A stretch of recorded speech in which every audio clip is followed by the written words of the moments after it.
عزیز نام میں، معتبر نام میں، جلالی نام میں، انتہائی خوبصورت نام میں آپ سب کو سلام۔ خداوند بھلا ہے، ہمیشہ بھلائی کرتا ہے، اور اس کی وفاداری نسل در نسل ہمیشہ اس کے لوگوں کے ساتھ رہتی ہے۔ اس سے پیش کر کے ہم خدا کے کلام کی جانب بڑھیں، ہم باپ بیٹے روح القدس کو زوردار تعلیم میں ویلکم کریں گے۔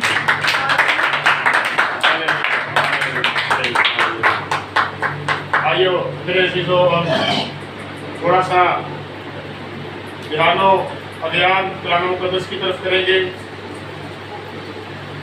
ایک حوالہ میرے ساتھ ذرا نکالیے، پہلا کرنتھیوں پہلے باب کی 18 آیت۔ آج ہم اس کی ڈیپتھ میں جائیں گے، دیکھیں گے کرنتھیوں کا مصنف ہمیں کیا سکھانا چاہتا ہے۔ پہلا کرنتھیوں پہلے باب کی، کیونکہ صلیب کا پیغام ہلاک ہونے والوں کے نزدیک تو بیوقوفی ہے، مگر ہم نجات پانے والوں کو کے نزدیک خدا کی قدرت ہے۔ آمین۔ آمین۔ خدا اپنے کلام کا پڑھا، سنا سمجھا، قبول کیا جانا سبوں کے لیے برکت اور بحالی کا سبب کیا رہ سکتے ہیں۔ آمین۔ آمین۔ عزیز بہنوں اور بھائیوں، عزیزوں، آج کتاب مقدس میں اس بات کی طرف غور کریں گے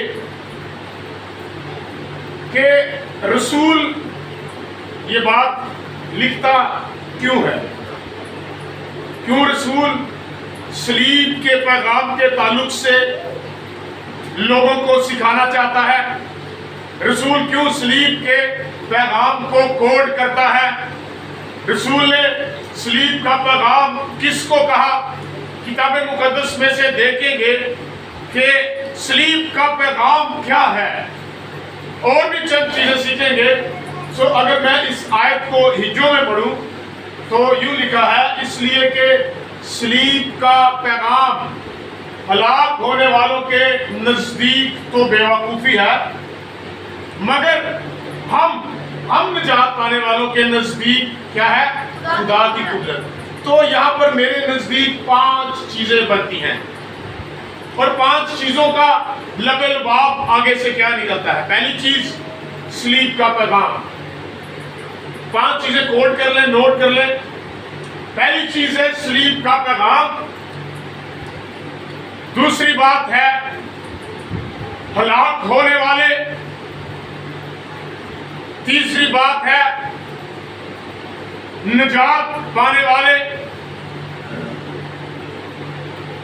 چوتھی بات ہے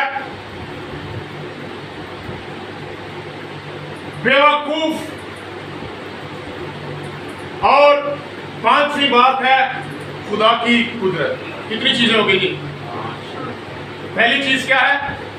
صلیب کا پیغام، دوسری چیز کیا ہے؟ ہلاک ہونے والے لوگ، تیسرا کیا ہے؟ نجات پانے والے لوگ، چوتھا کیا ہے؟ بیوقوف، اور 5واں کیا ہے؟ خدا کی قدرت۔ یہ 5 ہی چیزیں اس میں کوڈ کرتی ہیں، کیونکہ صلیب کا پیغام ہلاک ہونے والوں کے نزدیک تو بیوقوفی ہے، مگر ہم نجات پانے والوں کے نزدیک خدا کی قدرت۔ تو مجھے یوں لگتا ہے ایک سائٹ پر خدا کی قدرت کام کر رہی ہے، دوسری سائٹ پر بیوقوفی کام کر رہی ہے۔ ایک سائٹ پر خدا کام کر رہا ہے، دوسری سائٹ پر ابلیس کام کر رہا ہے۔ ایک سائٹ پر خدا لیڈ کر رہا ہے، دوسری سائٹ پر ابلیس لیڈ کر رہا ہے، اور بیچ میں ہے کیا؟ صلیب کا پیغام۔ اس بات کو یاد رکھیں، اس آیت کو اگر ہم سٹرکچر میں دیکھیں تو سینٹر میں صلیب ہے اور صلیب کا پیغام ہے، اور دوسری طرف ایک سائڈ پہ بیوقوفی اور نجات نہ پانے والے، ہلاک ہونے والے ہیں، اور ایک سائڈ پہ نجات پانے والے، ہمیشہ کی زندگی پانے والے، اور خدا کی قدرت کھڑی ہے۔ اب جب میں اس آیت کو دیکھ رہا تھا، اسٹڈی کر رہا تھا، تو میرا ذہن بہت سی باتوں کی طرف جا رہا تھا کہ کیوں دنیا اس کو بیوقوفی سمجھتی ہے، کیوں لوگ اس کو بیوقوفی سمجھتے ہیں، کیوں لوگوں کے نزدیک یہ بیوقوفی ہے. لوگوں کی بیوقوفیاں بھی کوٹ کریں گے اور جس کو وہ بیوقوفی سمجھ رہے ہیں وہ بھی کوٹ کریں گے. لوگ سمجھتے ہیں کسی ایک شخص کے اوپر کیسے پوری دنیا کے گناہ آ سکتے ہیں, کسی شخص, کوئی ایک شخص کس طرح پوری دنیا کا گناہ اٹھا لے جا سکتا ہے. کوئی ایک شخص آیا جسم کی صورت میں, اس نے تمام بنی نوع انسان کے گناہ اپنے پر اٹھا لیے, اب انسان نجات میں داخل ہو گیا ہے, اب انسان بری ہے, لہذا یہ بیوقوفی ہے. اب لوگوں کی بیوقوفی یہ چیک کریں, لوگ دنیا کے دیگر مذاہب کیا کر رہے ہیں, گوشت کے ٹکڑے کے اوپر اپنی بلائیں, صدقہ, دیگر چیزیں ڈالتے ہیں. کبھی تو بکرے لا کر اس کے اوپر اپنے ہاتھ رکھتے ہیں, اس کے اوپر اپنے گناہ ڈالتے ہیں, اس کے اوپر اپنی غلطیاں اور خطائیں ڈالتے ہیں. دیگر اگر کوئی چیز یا نظر نیاز لے کے آئے ہیں, اس کے اوپر اپنی چیزیں, اپنی بلائیں, اپنی مصیبتیں ڈالتے ہیں, وغیرہ وغیرہ. ہر طرح سے ہر مذہب میں صدقے کا اور قربانی کا کنسیپٹ پایا جاتا ہے. وہ چاہے ان کے بچوں کی قربانیاں ہو, چاہے وہ بکروں اور بچڑوں کی قربانیاں ہو, چاہے گوشت کے پیسز کی قربانیاں ہو, چاہے کسی بھی طور سے صدقہ یا تجارت ہو. میرے عزیزوں, میں آپ کو بتانا چاہتا ہوں, دنیا اس چیز کو بیوقوفی نہیں سمجھ رہی کہ اگر ہم گوشت کے لوتھڑے کے اوپر اپنی بلائیں ڈال رہے ہیں تو یہ بیوقوفی ہے. لوگ اس چیز کو بیوقوفی نہیں سمجھتے کہ ہم کسی بکرے کے اوپر پوری فیملی ہاتھ رکھ کے اپنے سارے گناہ اس پر ڈال رہے ہیں اور پھر اس کو کاٹ کے کھا جاتے ہیں. یہ بیوقوفی نہیں ہے. راوی کے کنارے جاتے جاتے گوشت کے ٹکڑوں کا ایک شاپر لے کر اس کو اپنے سر سے وار کر جو ہے وہ پھینک دیتے ہیں راوی میں. یہ بیوقوفی نہیں ہے, بلکہ اس کو بیوقوفی کہتے ہیں جس کے بارے میں یوحنا نے کہا, دیکھو یہ خدا کا برہ ہے جو دنیا کا گناہ اٹھا لے جاتا ہے. اس کو بیوقوفی کہا جا رہا ہے. لوگ اس کو بیوقوفی کہتے ہیں. اس کو بیوقوفی نہیں کہتے کہ میں گوشت کے ٹکڑوں کو لے کر اپنے سر پہ جو ہے وہ 7 چکر لگوا کے پانی میں پھینک دیتا ہوں. یہ ان کے نزدیک بیوقوفی نہیں ہے. آگے چل کے اور دیکھیں گے معاملات کیا ہے. متی کی انجیل نکالیں ذرا, 25ویں باب کی 33ویں آیت. اس میں کیا لکھا ہے؟ اس آیت کو اسٹرکچر کر لیں اپنے ذہن میں, امیجن کر لیں. ایک منٹ ذرا. درمیان میں سلیب ہے یا سلیب کا پیغام ہے, اور دائیں ہاتھ کی طرف جو ہے وہ نجات پانے والے ہیں, اور بائیں ہاتھ کی طرف جو ہے وہ ہلاک ہونے والے لوگ ہیں. خدا یسوع مسیح متی کی انجیل میں کیا فرماتے ہیں؟ جی پڑھیے گا.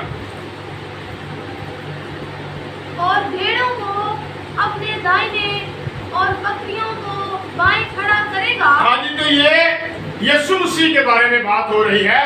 وہ بھیڑوں کو اپنے دائیں اور بکریوں کو اپنے بائیں. تو بھیڑیں کون ہیں؟ مسیح کی کلیسیا, اس کا گلہ, وہ جن کے بارے میں لکھا ہے ہم نجات پانے والوں کے نزدیک خدا کی قدرت ہے. وہ دائیں ہاتھ والے ہیں, اور جو ہلاک ہونے والے ہیں وہ بائیں ہاتھ والے ہیں. ان کو بکریاں کہا گیا ہے. ایسے ہی ہے نا, میں غلط تو نہیں کہہ رہا, کتاب مقدس کیسے لکھا ہے. یسوع مسیح کے پاس 2 کیٹیگری کے لوگ ہوں گے, ایک وہ جو اس کے دہنے طرف ہوں گے اور ایک وہ جو اس کے بائیں جانب ہوں گے. ایسا ہی ایک واقعہ ہمیں سلیب پر بھی ملتا ہے نا. سلیب پر ملتا ہے نا. 2 ڈاکو ہی تھے. 2 ڈاکو کیا کر رہے تھے وہاں پہ؟ دونوں نے نجات پائی تھی. ایک نے نجات پائی تھی نا, ایک نہیں پائی تھی. میں سمجھتا ہوں وہ دہنی طرف والا ڈاکو, اس کے نزدیک یہ بیوقوفی نہیں تھی. جو بائیں ہاتھ والا تو اس کے نزدیک یہ بیوقوفی تھی. وہ کہہ رہا تھا, اور تو اپنے آپ کو مسیح کہتا تھا, اب اس کے اوپر سے نیچے اتر. اس کو نہیں پتا تھا, اس کو نہیں پتا تھا کہ اگر یہ اس کے اوپر سے نیچے اتر گیا تو نجات کا کام جو ہے وہ کمپلیٹ نہیں ہوگا. اس کے نزدیک یہ بیوقوفی تھی. وہ چاہ رہا تھا کہ یہ کیسا بندہ ہے, اگر اس کے اندر قدرت ہے تو اپنے آپ کو بھی نیچے اتار لے اور ہمیں بھی نیچے اتار لے, ہم جسمانی طور پر بچ جائیں. لیکن جو دائیں ہاتھ والا تھا اس کو پتا تھا کہ اس شخص کی کوئی بادشاہی ہے, اس شخص کے پاس کوئی قدرت ہے.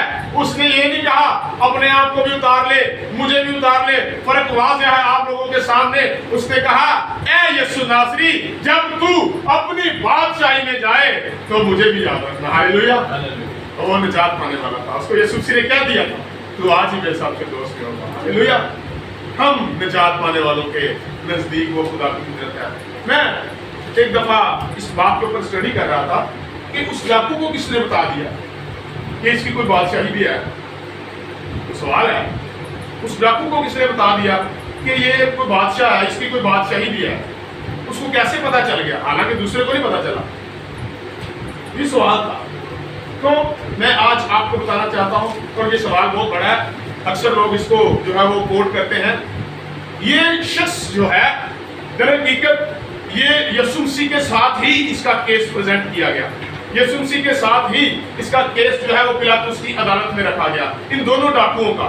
اور یہ جو ڈاکو جو دائیں ہاتھ کی طرف تھا، جس نے کہا تو جب اپنی بادشاہی میں جائے، اس کو بادشاہی کے بارے میں پتا کیسے چلا؟ در حقیقت جب یسوع مسیح کو وہ فجر کے ٹائم میں صبح ارلی مارننگ پکڑنے کے لیے گئے، یعنی آدھی رات کا وقت ہو سکتا ہے، 3 ساڑھے 3 یا 4 بجے کا ٹائم ہو سکتا ہے. تو جب یسوع مسیح کو پکڑنے کے لیے گئے ہیں، اس سے پہلے رومی سلطنت کے فوجی اس ڈاکو کو پکڑ کر لے آئے تھے. اور یسوع مسیح نے بات کو واضح بھی کیا، کیونکہ اس دور میں ڈاکو کے پاس خنجر، یا آج کل کے دور میں بھی جیسے وائپن ہے، ڈاکو کو پکڑے اور پولیس پکڑے اور جو ہے انکاؤنٹر ہو جائے تو بیچ میں جو عام پبلک ہوتی ہے اس پہ فائرنگ ہو جاتی ہے، کوئی نہ کوئی بیچ میں سے مر جاتا ہے. اس وقت میں بھی ڈاکو کے پاس خنجر یا کچھ اس طرح کا خطرناک اوزار ہوتے تھے. تو ڈاکو کو پکڑنے کا خاص ایک وقت تھا، اور وہ وقت رات کا وقت ہوتا تھا. آدھی رات کے وقت جو ہے وہ رومی سلطنت کے فوجی ڈاکوؤں کے اوپر جا کر حملہ کرتے، ریڈ کرتے اور ان کو پکڑ کر لے آتے. یہ بات میں کیوں کہہ رہا ہوں؟ یسوع مسیح نے یہ بات اس وقت بھی کوٹ کی تھی، کیونکہ رات کے وقت ہی رومی سلطنت ڈاکوؤں کو پکڑنے جاتی تھی، کیونکہ ماحول خالی ہوگا، اگر کوئی وہ وار کرتے بھی ہیں تو پبلک کے اوپر وار نہ ہو، بلکہ ہم ان کو ایزیلی پکڑ سکیں.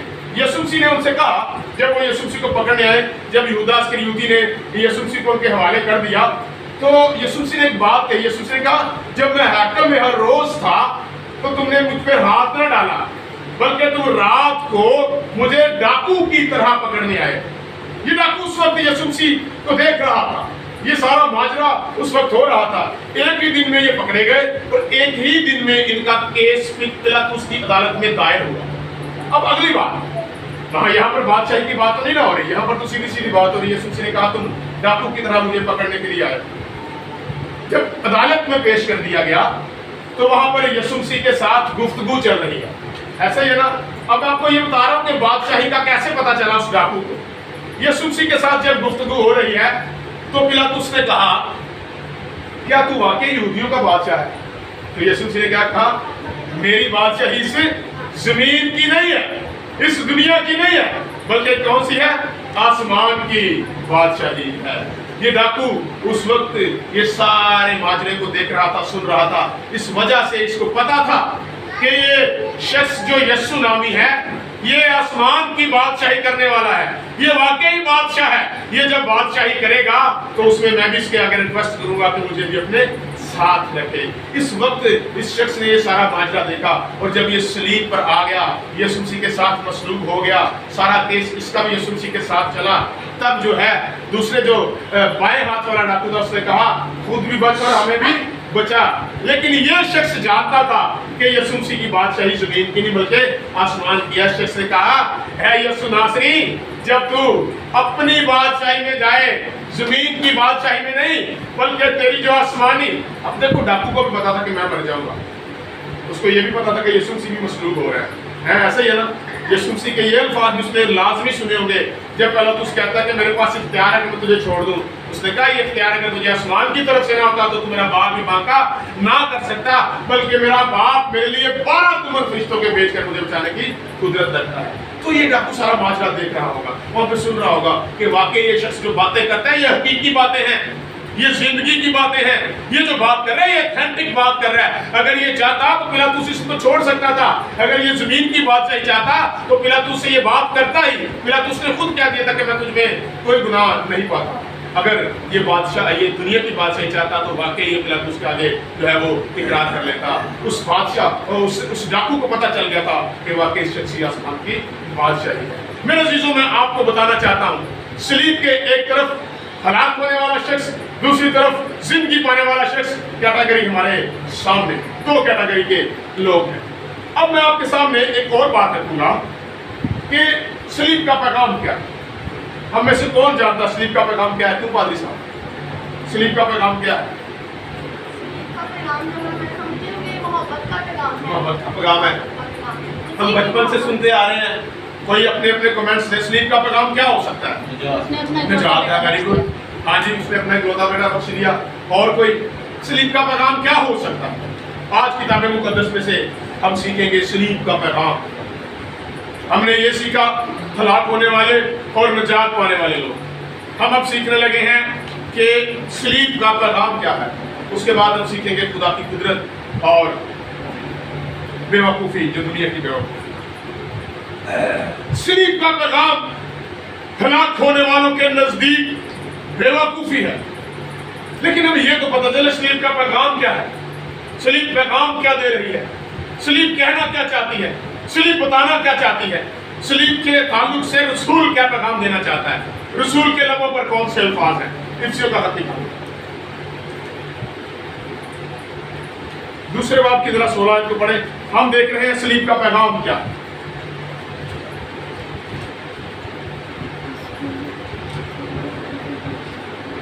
اور صلیب پر دشمنی کو مٹا کر ہاں جی، اور اس کے سبب سے دونوں کو ایک تن بنا کر. اور صلیب کا پیغام صلح کا پیغام ہے. زوردار تالی ہاللویا. صلیب کا پیغام صلح کا پیغام ہے. صلیب کا پیغام فساد کا پیغام نہیں ہے. صلیب کا پیغام جنگ کا پیغام نہیں ہے. صلیب کا پیغام لڑائی کا پیغام نہیں ہے. صلیب کا پیغام ہلاکت کا پیغام نہیں ہے. صلیب کا پیغام زندگی کا پیغام ہے. صلیب کا پیغام صلح کا پیغام ہے. صلیب کا پیغام محبت کا پیغام ہے. افسیوں کے نام پولس رسول دوسرے باب کی 16 آیت میں لکھتا ہے اس نے صلیب پر اس دشمنی کو جڑ دیا. کون سی دشمنی کو؟ وہ جو ہماری اور خدا کی دشمنی چل رہی تھی. ہمارے اندر پہلے پتہ ہے گناہوں کا اقرار کرنے سے پہلے، بپتسمہ سے پہلے کوئی فرق اسپرٹ کام کر رہی ہوتی ہے. وہ گاہے بگاہے ہمارے اندر آتی رہتی ہے. وہ اس دشمنی کو ظاہر کرتی ہے. باغیدن کی دشمنی کو ظاہر کرتی ہے. خدا کے ساتھ روپوشی کو ظاہر کرتی ہے. خدا کے ساتھ لڑائی اور ناراضگی کو ظاہر کرتی ہے. اس نے اس صلیب کے اوپر اس دشمنی کو جڑ دیا. آگے پڑھے ذرا کیا لکھا ہے. اور اس کے سبب سے دونوں کو ایک تن بنا کر. دونوں کو ایک تن بنا کر. آگے پڑھے. یہ اس کا کیا ماجرا ہے؟ دونوں کو ایک تن بنا کر. یہ کیا ہے؟ کن دونوں کو؟ ہاں جی، خدا کو اور کلیسیا کو. ہم کیا ہے؟ خدا کا بدن، خدا کا مقدس ہے اور خدا کا روح کس میں بسا ہوا ہے. تو کتنے تن ہو گئے؟ ہاللویا. اس نے صلیب پر اس دشمنی کو جھڑ کے ہمیں ایک تن کر دیا. اور ایک تن کی معرفت جو بات کرتا ہے وہ کہتا ہے تم خدا کا مقدس ہو اور خدا کا روح تم میں بسا ہوا ہے. کسی نے نہیں بسا ہوا. یہ بات یاد رکھیں. یہ رسول کلیسیا کے ساتھ بات کرتا ہے. کلیسیا کے ساتھ بات ہوتی ہے. خدا کا روح تم میں بسا ہوا. مکاشفہ کی کتاب میں کیا پڑھتے ہیں؟ لکھا نہیں ہوا اور 7 چراغدانوں میں کون پھرتا ہے؟ آدم ساتھ سایہ کے شخص یسوع ناصری پھرتا ہے. ایک تن ہو. پہلی بات صلیب کا پیغام ہے صلح کا پیغام، مل جانے کا پیغام، ایک ہو جانے کا پیغام. فساد، لڑائی، جھگڑے، غصے، ناراضگیاں ساری کینسل کرنے کا پیغام. صلیب کا پیغام صلح کا پیغام ہے. اس کے بعد نکالیے فلیپیوں کے نام پر دوسرے باب کی 8ویں آیت. ہم دیکھ رہے ہیں صلیب کا پیغام کیا ہے. آج سے پہلے بھی ہم نے صلیب کا پیغام سنا ہوگا. آج بھی ہم سنتے ہیں صلیب کا پیغام کیوں کہتا ہے رسول. اس کی انٹرپریٹیشن کیا ہے، تفسیر کیا ہے. اور انسانی شکل میں ظاہر ہو کر. ہاں جی، تو انسانی شکل میں کون ظاہر ہو گیا؟ انسانی شکل میں یسوع مسیح تو ہے انسان تھا. کون ظاہر ہو گیا؟ کون ظاہر ہوا انسانی شکل میں؟ یسوع مسیح تو تھا انسان. ہاللویا. کلمہ خدا گویا خدا انسانی شکل میں ظاہر ہو گیا. ارے میرے عزیزو، یہ بھی صلیب کا پیغام ہے. پڑھیں ذرا آگے. اور انسانی شکل میں ظاہر ہو کر اپنے آپ کو پست کر دیا. پڑھتے جائیں. اور یہاں تک فرما بردار رہا کہ موت بلکہ صلیبی موت گوارا. صلیبی موت گوارا کی. اس نے اپنے آپ کو خادم بنا لیا.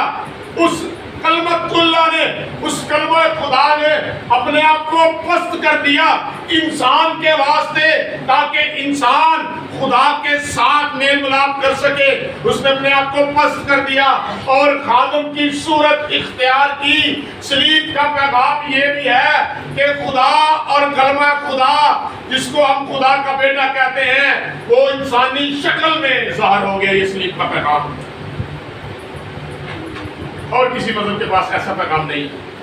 صلیب کا پیغام یہ ہے کہ اس نے اپنے آپ کو خالی کر دیا اور اس نے خدا کے برابر ہونے کی چیز کو اپنے قبضہ میں نہ رکھا. خادم کی صورت اختیار کی.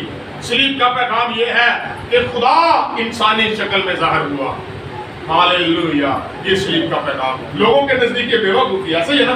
لوگ کہتے ہیں یہ کیا کوئی خدا بھی انسان بن سکتا ہے؟ ایسا نہیں ہو سکتا, ایسا نہیں ہو سکتا. فلاں آیت دیکھیں, فلاں آیت دیکھیں, لکھا ہوا ہے. یہ بھی لوگوں کے نزدیک بے وقوفی ہے. صلیبی موت دوبارہ کی. اس کے بعد نکالے ذرا کرسیوں کے نام پر رسول کا خط پہلے بات کی 20 آئے.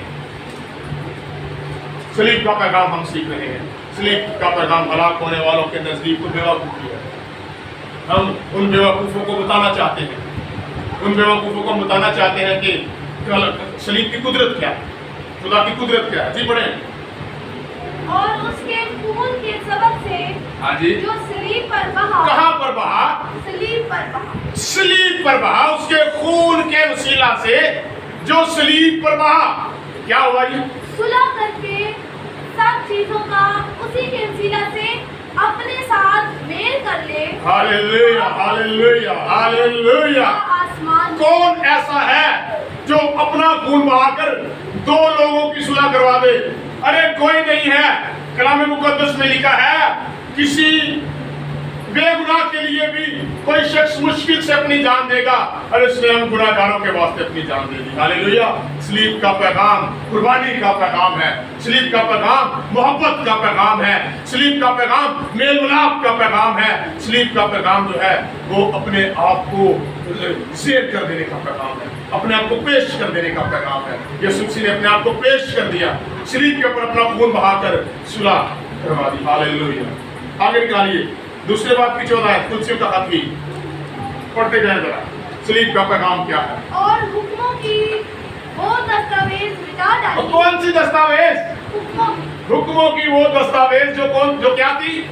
مٹا ڈالی. ہاں جی, جو کیا تھی؟ ہمارے خلاف تھی. یہ لکھا ہوا. یہ کیا بات ہے؟ یہ شریعت ہمارے خلاف ہے.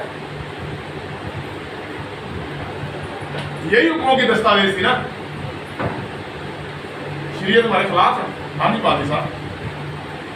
بے شک جب شریعت آئی تو ہی گناہ آیا. شریعت آئی اور انسان جو ہے وہ گناہ سے واقف ہوا. شریعت جب آئی تب گناہ نہیں ہے, گناہ پہلے آ گیا. واقعی عدل میں ایسے ہی نا. یو کین سے شریعت پہلے آئی کیونکہ خدا نے پہلے شریعت ہی دی تھی کہ اس کو نہ چھونا. یہ شریعت ہی کہلاتی ہے, آدمی شریعت کہلاتی ہے. ٹھیک ہے جی, ایڈمل لا اس کو کہتے ہیں. سو پھر بھی میں یہ بتانا چاہتا ہوں, یہ پوچھنا چاہتا ہوں کہ کیا یہ جو پرانے عہد نامہ یا جو شریعت تھی ہمارے خلاف تھی؟ کیا تھی؟ لکھا ہوا رسول کہہ رہا ہے حکموں کی وہ دستاویز جو ہمارے خلاف تھی. انسان سے وہ سارے پورے نہیں ہو سکتے. مشکل بہت تھی. خلاف سے مراد ہے مشکل بہت تھی. ہم سے اس کے اوپر عبور حاصل نہیں کیا جا سکتا تھا. ہماری اتنی لیاقت اور طاقت ہی نہیں تھی کہ ہم ان سارے لاز کو فالو کر سکیں. اس تاثر میں پولس رسول کہتا ہے کہ یہ ہمارے خلاف تھی. آبویسلی آپ کو کہہ دیا جائے کہ آپ نے ایک بڑا سمندر پار کرنا ہے, آپ سے ہو ہی نہ پائے, تو آپ کو اگر نہ آپ سے ہو پایا تو ہم آپ کو سزا دیں گے, تو یہ آپ کے خلاف ہی ہوئی تھا. کیا خیال ہے؟ رسول یہ کہتا ہے حکموں کی وہ دستاویز جو ہمارے خلاف تھی اس کو کیا کیا جی پادری صاحب پڑھیں. اور حکموں کی وہ دستاویز مٹا ڈالی جو ہمارے نام پر اور ہمارے خلاف تھی. ہاں جی, اور اس کو صلیب پر کیلوں سے جڑ دیا. ارے قبلے ڈھونڈنے کا اب وقت چلا گیا ہے. اب قربانی کے برے ہر سال ڈھونڈنے کا وقت گزر چکا. ارے آپ کو بتانا چاہتا ہوں اب وہ طواف کرنے کا وقت ختم ہو چکا. دیوارے گریا کے سامنے جا کر اپنے سر کو پھوڑنے کا وقت ختم ہو چکا. ارے پاک ترین مقام کے سامنے اپنے کہن کے سامنے اپنا برہ دے کر انتظار کرنے کا وقت ختم ہو چکا. ارے وہ وقت ختم ہو چکا جب کوئی کہن آپ کے جو ہے وہ گناہوں کی قربانی لے کر آگے جائے. عبرانیوں کا مصنف کہتا ہے ہمارا سردار کہن اپنا ہی خون لے کر ایک ہی دفعہ پاک ترین مقام میں چلا گیا تاکہ ایک ہی دفعہ ہم سب کی رہائی کروا سکے. زوردار تالیاں سے کہن کے لیے پریز اللہ, پریز اللہ, ہاللویا. اس نے وہ حکموں کی دستاویز بھی ہمارے اوپر سے مٹا ڈالی. صلیب کا یہ پیغام ہے. آج بھی جو طواف کرتے ہیں آج بھی جو حجوں کو گزارتے ہیں، آج بھی جو بھیڑ بکریوں کے اوپر اپنے ہاتھ رکھ کر قربانیاں دے رہے ہیں، ان کے لیے سلیب کا پیغام یہ ہے کہ ہمارا سردار کا حل ایک ہی بار خدا کے حضور اپنا ہی خون لے کر پاک ترین مقام میں چلا گیا۔ رسول یہ سلیب کا پیغام دیتا ہے۔ اتنے بڑے سلیب کے پیغام ہیں، لوگ سمجھتے نہیں ہیں، لوگ وہی پھر بیوقوفی کر رہے ہیں، لوگ پھر انہی باتوں کی طرف آ رہے ہیں، صدیوں پرانی باتوں کو۔ خدا نے لیٹسٹ ورژن دے دیا ہے۔ عبرانیوں 12 باب نکالیں گے، دوسری ایک کو پڑھیں گے۔ سلیب کے پیغام کتنے دیکھے آپ نے؟ 5۔ محبت کا پیغام، ہاللیلویہ۔ پڑھیں جی۔ اور ایمان کے بانی اور کامل کرنے والے یسوع کو تکتے رہے، ہاں جی، جس نے اس خوشی کے لیے جو اس کی نظروں کے سامنے تھی شرمندگی کی پرواہ نہ کر کے صلیب کا دکھ سہا ہاں جی، اور خدا کے تخت کی دائنی طرف جا بیٹھا۔ پڑھتے جائیں۔ بس اس پر غور کرو۔ ہاں جی، اس پر غور کریں۔ اب خداوند یسوع مسیح، ایک سوال ہے، کیا پہلے خدا کے پاس نہیں تھا؟ یہ پہلے اس کے دائنی طرف نہیں تھا؟ خداوند یسوع مسیح بعد میں اس کے دائنی طرف جا کے بیٹھا ہے۔ یہ تو بڑی محدود سی بات لگتی ہے، غیر محدود بات لگتی ہے کہ خداوند یسوع مسیح بعد میں جا کر دائنی طرف بیٹھ رہے ہیں۔ یہ بڑی آکورڈ سی بات لگتی ہے۔ ہم تو کہتے ہیں وہ کلمہ ہے، کیوں نہیں بھائی؟ ہم تو کہتے ہیں وہ کلمہ خدا، وہ خدا کے اندر تھا، وہ خدا کے ساتھ تھا اور وہی خدا تھا وغیرہ وغیرہ۔ تو یہ کیوں لکھا ہوا ہے کہ وہ جا کر دائنی طرف بیٹھا؟ میں آپ کو بتانا چاہتا ہوں، آپ کو سوال مشکل ہے۔ دائنی طرف وہ بیٹھا ہے، وہ ہمارے لیے ہمیں دائنی طرف لے کر جائے، ہمیں دائنی طرف خدا کے حضور میں بٹھائے، کیونکہ ہم دائنی طرف والے نہیں تھے، ہم بائیں طرف والے تھے، ہم ہلاکت کے فرزند تھے، ہم موت کے جو ہے وہ زمرے میں آ چکے تھے، ہم ہلاک ہونے والوں میں گنے جاتے تھے، ہم دوزخی تھے، ہم نرک میں جانے والے تھے، نیست ہونے والے تھے۔ خداوند یسوع مسیح اس جگہ پر نمائندگی کرتا ہے کہ first I am and then you are, میں پہلے جاؤں گا پھر تم دوبارہ آنا۔ اسٹیفنس بھی جب یہ بات کوٹ کرتا ہے، میں آسمان کو کھلا اور ابن آدم کو خدا باپ کے دائنی طرف کھڑا دیکھتا ہوں، تو اس کا مطلب یہ ہے کہ وہ دائنی طرف اس لیے کھڑا ہے تاکہ وہ ہمیں بھی دائنی طرف لے جائے۔ یوں تو وہ خدا کا کلمہ، خدا خود تھا وہ، لیکن وہ دائنی طرف اس لیے نمائندگی کرتا ہے کہ ہم بھی دائنی طرف والے بنے، بائیں طرف والے نہ بنے، کیونکہ دائنی طرف والوں کو وہ کہے گا، آ میرے باپ کے بچوں، تم نے مجھے قبول کیا تھا، صلیب کو قبول کیا تھا، میرے لہو کو جو ہے وہ تم نے سمجھا تھا کہ یہ قیمتی ہے، تم نے اس کو جو ہے وہ ناگوار نہ سمجھا، تم نے جو ہے وہ اس کو کسی انسان یا برے کا خون نہ سمجھا، بلکہ تم نے اس کو حقیقی خون سمجھا۔ آؤ میرے باپ کے بچوں، دائنی طرف آؤ۔ اور بائیں ہاتھ والوں سے کیا کہے گا؟ Get out from here. I don't know. Who are you? میں نہیں جانتا تم کون ہو۔ یہ کتاب مقدس میں واضح لکھا مت کیجیے۔ وہ بائیں طرف والوں سے کہے گا، چلے جاؤ، میں تمہیں نہیں جانتا، میری کبھی تم سے واقفیت ہی نہ تھی۔ کتنا یسوع مسیح کہہ رہے ہیں دائنی طرف والوں کے لیے ہے کہ وہ جس طرح خود دائنی طرف ہے، ہمیں بھی دائنی طرف بٹھانے کی قدرت رکھتا ہے۔ آخری بات کروں گا صلیب کے پیغام کے تعلق سے، پہلا پطرس نکالیے۔ یہ میں سمجھتا ہوں سب سے بڑا پیغام ہے، سارے بڑے پیغام ہے، صلیب کا کوئی پیغام چھوٹا نہیں ہے۔ اور میں آپ کو بتانا چاہتا ہوں صلیب کا پیغام کسی ایک سمت کے لیے نہیں ہے۔ پتہ صلیب کے کتنے کونے ہوتے ہیں؟ صلیب کے کتنے کونے ہوتے ہیں؟ 4 کونے ہوتے ہیں۔ ہاں جی، یہ وہاں وہ نشان ہے جو پوری دنیا کا سب سے مشہور ترین سائن ہے۔ پوری دنیا میں سب سے زیادہ کوئی مسیحی نہیں بھی ہے، وہ بھی کوشش کرتا ہے اس کو میں پہن لوں۔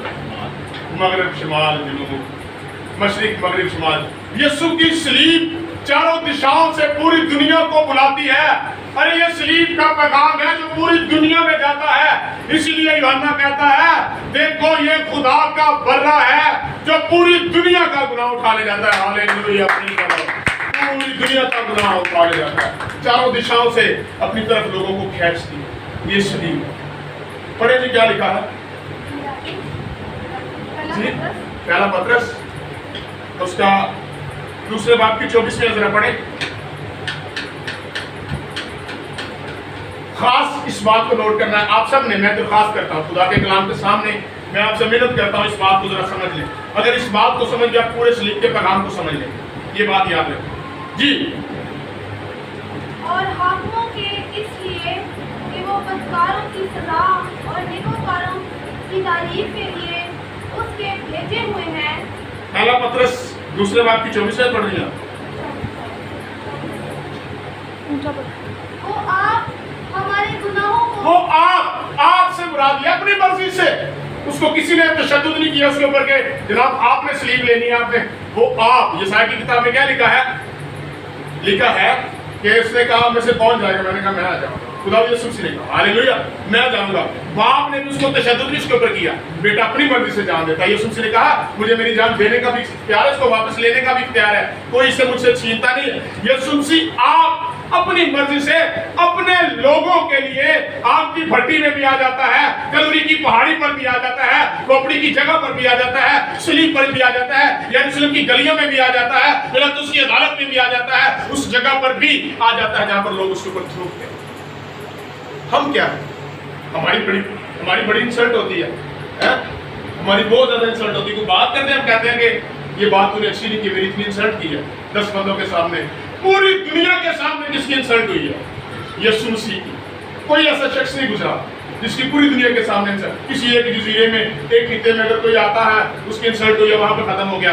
2000 سال سے لے کر آج تک وہ اس انسلٹ کو دیکھتا ہے کہ کبھی میں 2000 سال پہلے صلیب پر جو ہے وہ لٹکایا گیا تھا، وہ میرے منہ کے اوپر تھوکا گیا تھا، تماچے مارے گئے تھے۔ اور میری ایک مشہور سٹیٹمنٹ یہ بھی ہے کہ خدا یسوع مسیح کی محبت چیک کریں، خدا یسوع مسیح کی، خدا باپ کی محبت یہ دیکھیں کہ پاک تثلیث کے اوپر یسوع کے خون کا دھبا اب تک لگ چکا ہے جب تک وہ خدا رہے گا۔ جب تک وہ خدا رہے گا اس کے اوپر لہو کا ایک دھبا لگ چکا ہے کہ یہ شخص دنیا میں گیا تھا اور وہاں پر جا کر تسلیم ہوئی، تصدیق ہوئی۔ جب تک خدا اب تک رہے گا کہ نہیں رہے گا؟ اب تک رہے گا۔ اور خدا کا برہ جو ہمارے لیے قربان ہوا ہے اس کے اوپر یہ اب تک داغ رہے گا کہ اس کے اوپر کبھی گناہ نہ دے گا۔ اتنی محبت تو کر سکتا ہے، آپ میری تھیولوجی تک نہیں پہنچے۔ جب تک خدا رہے گا اس کے اوپر یہ دبا رہے گا کہ اس شخص نے یا اس خدا نے پوری بنی ہوئی انسان کے گناہ اپنے اوپر لیے تھے، یہ قربان بھی ہوا تھا، اس کی تسلیم بھی ہوئی تھی۔ پوری دنیا، پوری جب تک کائنات رہے گی یسوع مسیح رہے گا تب تک اس کے اوپر یہ دبا رہے گا۔ یہ میرے گناہوں کے سبب سے، میں انفرادی بات کر رہا ہوں، میں کسی دوسرے کے گناہ کو قبول نہیں کرتا، یہ میرے گناہوں کے سبب سے خداوند یسوع مسیح کے اوپر اب تک دبا لگ چکا ہے۔ آپ امیجن کریں اتنی بڑی محبت کون کر سکتا ہے؟ ہم سمجھتے ہیں ناٹ اے بگ ڈیل، اس نے محبت رکھی۔ محبت کا پیمانہ دیکھیں، صلیب کے پیغام کو دیکھیں، کتنا بڑا پیغام ہے۔ اب تک خدا کی خدائی میں دھبا لگ چکا ہے اس خون کا جو اس نے ہمارے لیے بہایا۔ لوگ تانے نہیں مارتے، لگا تو خدا مار گیا ہے۔ میرا ایک دوست کہتا ہے میں 35 سال کے خدا کو نہیں مانتا، اس نے مجھے یہ کہا۔ میں نے تو خیر جو بھی آگے سے بات کی وہ کی، لیکن لوگ طرح طرح کی باتیں کرتے ہیں۔ پڑھیں ذرا آگے پطرس کے خط، کوئی آگے اس میں بھیج چھپا ہے۔ وہ آپ ہمارے گناہوں کو اپنے بدن پر لیے ہوئے صلیب پر چڑھ گیا۔ ہاں جی، اپنے بدن پر لیے ہوئے صلیب پر چڑھ گیا تاکہ ہم گناہوں کے اعتبار سے مر کر، گناہوں کے اعتبار سے مر کر، راست بازی کے اعتبار سے جیے اور اسی کے مار کھانے سے تم نے شفا پائی۔ دو باتیں ہیں اس میں، اس آیت میں، روحانی نجات بھی اور جسمانی شفا بھی۔ پطرس رسول کوٹ کرتا ہے شفا ملتی ہے کہ نہیں؟ کیوں جی شفا ملتی ہے؟ یسوع کے نام میں، اس کے خون میں شفا ہے، اس کے نام میں اتنی قدرت ہے کہ لنگڑے، گونگے، بہرے شفا یاب ہو جاتے ہیں، کوڑی پاک صاف ہو جاتے ہیں، اور اس کے خون میں شفا ہے۔ میں آپ کو آج بتانا چاہتا ہوں صلیب کا پیغام پوری دنیا کے لیے وہ پیغام ہے کہ ہم جیتنے کے لیے نکلے ہیں محبت سے۔ ارے مسیحیوں میں آپ کو بتانا چاہتا ہوں اپنے اوپر ظلم سہ کے جس طرح یسوع نے ظلم سہا ہے، مسیحیت اور صلیب یہ نہیں کہتی کسی دوسرے کو مار کے تشدد کر کے اپنی طرف کنورٹ کر لے، مسیحی بنا لے، بلکہ صلیب کہتی ہے اس کے دکھ اپنے اوپر لے کر، اس کے زخم اپنے اوپر لے کر، اس کی بلائیں بیماریاں اپنے اوپر لے کر اس کو خدا یسوع مسیح کے پاس لے آ۔ خود چاہے مر جا لیکن دوسروں کو بچا لے، یہ میں نے یسوع سے سیکھا ہے، خود مر جانا دوسروں کو بچاتے ہیں۔ میرے عزیزوں، اپنے دکھوں کی پرواہ نہ کریں، لوگوں کو نجات میں داخل کرنے کی سوچیں، اپنے زخموں کی پرواہ نہ کریں، لوگوں کو بچانے کی سوچیں، کیونکہ میں نے خدا کے بیٹے یسوع سے یہ بات سیکھی ہے، اپنے آپ کو گنوا دینا دوسروں کو بچا لینا۔ ہاللیلویا۔ اس نے کہا باپ ان کو معاف کر، کیونکہ یہ نہیں جانتے یہ کیا کرتے۔ ہم کہتے ہیں یہ تو سارا پتہ ہے، اپنے میری بڑا چلاک ہے،